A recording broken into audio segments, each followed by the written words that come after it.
निषाद राज जी भरत जी से कह रहे हैं कि इस निषाद राज को तो स्वयं श्री राम जी ने हृदय से लगा लिया और कुल समेत इस जगत को पवित्र करने वाला बना दिया। कर्म नाश करने वाली नदी का जल गंगा जल से मिल जाता है, तो कहिए उसे कौन अपने सिर पर धारण नहीं करेगा। जगत जानता है कि राम का उल्टा नाम मरा मरा जपते जपते वाल्मीकि जी ब्रह्मा के समान हो गए।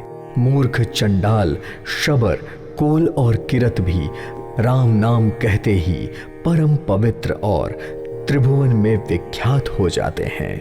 इसमें कोई संदेह नहीं है। युग युगांतर से यही रीति चली आ रही है। श्री रघुनाथ जी ने किसको बड़ाई नहीं दी। इस प्रकार देवता राम के नाम की महिमा कह रहे थे और उसे सुन सुनकर अयोध्या के लोग सुख पा रहे थे। राम सखा निषाद राज से प्रेम के साथ मिलकर भरत जी ने उससे कुशल मंगल पूछी। भरत जी का शील और प्रेम देखकर निषाद राज उस समय अपनी सुध ही भूल गया। उसके मन में संकोच, प्रेम और आनंद इतना बढ़ गया कि वह खड़ा खड़ा टकटकी लगाए भरत जी को देखता रहा। फिर धीरज धरकर भरत जी के चरणों की वंदना करके प्रेम के साथ हाथ जोड़कर विनती करने लगा। हे प्रभु, कुशल के मूल आपके चरण कमलों के दर्शन कर मैंने तीनों कालों में अपना कुशल जान लिया। अब आपके परम अनुग्रह से करोड़ों लोगों सहित मेरा भी कल्याण हो गया। मेरे कुल को समझकर और प्रभु श्री रामचंद्र जी की मेरे ऊपर महिमा को मन में देखकर आप मुझे क्षमा कीजिए। मैं तो नीच जाति और नीच कर्म करने वाला जीव और कहाँ अनंत कोटि ब्राह्मणों के स्वामी भगवान श्री रामचंद्र जी, पर उन्होंने मुझ जैसे नीच को भी अपनी कृपा के वश में करके अपना लिया।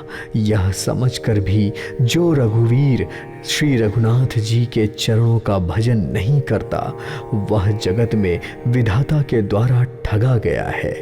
मैं कपटी, कायर, कुबुद्धि और कुजाति हूँ और लोक वेद दोनों से सब प्रकार से बाहर हूँ। पर जब से श्री राम जी ने मुझे अपनाया है, तभी से विश्व का भूषण हो गया हूँ। निषाद राज की प्रीति को देखकर, सुंदर विनय सुनकर फिर भरत जी के छोटे भाई शत्रुघ्न जी उससे मिले। फिर निषाद ने नाम ले लेकर सुंदर, नम्र और मधुर वाणी से सब रानियों की आदरपूर्वक वंदना की। रानियां उसे लक्ष्मण जी के समान समझकर आशीर्वाद दे रही थीं कि तुम 100 लाख वर्षों तक सुख पूर्वक जियो।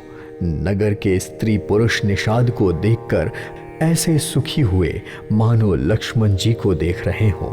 सब कह रहे थे कि जीवन का लाभ तो इसी ने पाया है जिसे कल्याण स्वरूप श्री रामचंद्र जी ने भुजाओं से बांधकर गले लगाया है। निषाद राज अपने भाग्य की बड़ाई सुनाकर मन में परम आनंदित हो रहा था और फिर सबको अपने साथ लेकर चल पड़ा। उसने अपने सब सेवकों को इशारे से कह दिया, वे स्वामी का रुख पाकर ही चले, और उन सब ने घरों में, वृक्षों के नीचे, तालाबों पर, बगीचों और जंगलों में ठहरने के लिए स्थान बना दिए। भरत जी ने जब श्रृंगवेरपुर को देखा तो उनके सब अंग प्रेम के कारण शिथिल हो गए। वे निषाद के कंधे पर हाथ रख के चलते हुए ऐसे शोभा दे रहे थे मानो विनय और प्रेम शरीर धारण किए हुए हों। इस प्रकार भरत जी ने सब सेना को साथ में लिए हुए जगत को पवित्र करने वाली गंगा जी के दर्शन किए और फिर श्री रामचंद्र घाट को, जहाँ श्री राम जी ने स्नान संध्या की थी, उसे प्रणाम किया, जिससे उनका मन इतना आनंद मग्न हो गया मानो उन्हें स्वयं श्री राम जी मिल गए हों। नगर के सारे नर नारी उन्हें प्रणाम कर रहे थे और गंगा जी के ब्रह्म रूप जल को देखकर आनंदित हो रहे थे। गंगा जी में स्नान कर हाथ जोड़कर सब यही वर मांग रहे थे कि श्री राम के चरणों में हमारा प्रेम कभी कम ना हो।